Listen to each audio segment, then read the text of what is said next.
প্রধান যে উপদেষ্টা উনি কিসে নোবেল পেয়েছেন আপনারা সবাই জানেন, শান্তিতে। 12 মাস কি আপনারা শান্তি দেখতে পেয়েছেন? শান্তি পেয়েছেন কোথাও?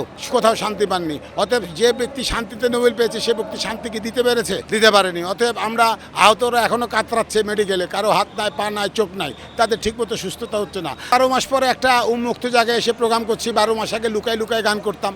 এটাই, যেখানে স্বাধীনতা থাকবে সেখানে তো ভালো লাগবে। আজকে আমাদের শহীদ ভাইদের যারা রক্তের বিনিময়ে আজকে জুলাই আগস্ট, তাদের প্রতি শ্রদ্ধা, আর যারা আহত আছে তাদের প্রতি সমবেদনা। নতুন বাংলাদেশ কেমন দেখতে চাচ্ছেন? নতুন বাংলাদেশ কেমন দেখব? বর্তমান প্রধান যে উপদেষ্টা উনি শান্তিতে নোবেল পেয়েছেন। উনি কিসে নোবেল পেয়েছেন আপনারা সবাই জানেন, শান্তিতে। 12 মাস কি আপনারা শান্তি দেখতে পেয়েছেন? শান্তি পেয়েছেন কোথাও? কোথাও শান্তি পাননি। অতএব যে ব্যক্তি শান্তিতে নোবেল পেয়েছে সে ব্যক্তি শান্তি কি দিতে পেরেছে? দিতে পারেনি। অতএব আমরা আহতরা এখনও কাতরাচ্ছে মেডিকেলে, কারো হাত নাই, পা নাই, চোখ নাই, তাদের ঠিকমতো সুস্থতা হচ্ছে না। যারা শহীদ হয়েছেন তাদের ফ্যামিলির কাছে ঠিকমতো যাওয়া হচ্ছে না। তাদেরকে যে অনুদান দেওয়ার কথা ছিল সেটাই দেওয়া হচ্ছে না। শ্রদ্ধা করছি তাদের প্রতি সব কিছু, কিন্তু এগুলো মিলিয়ে মিশিয়ে আমি ভালো নাই।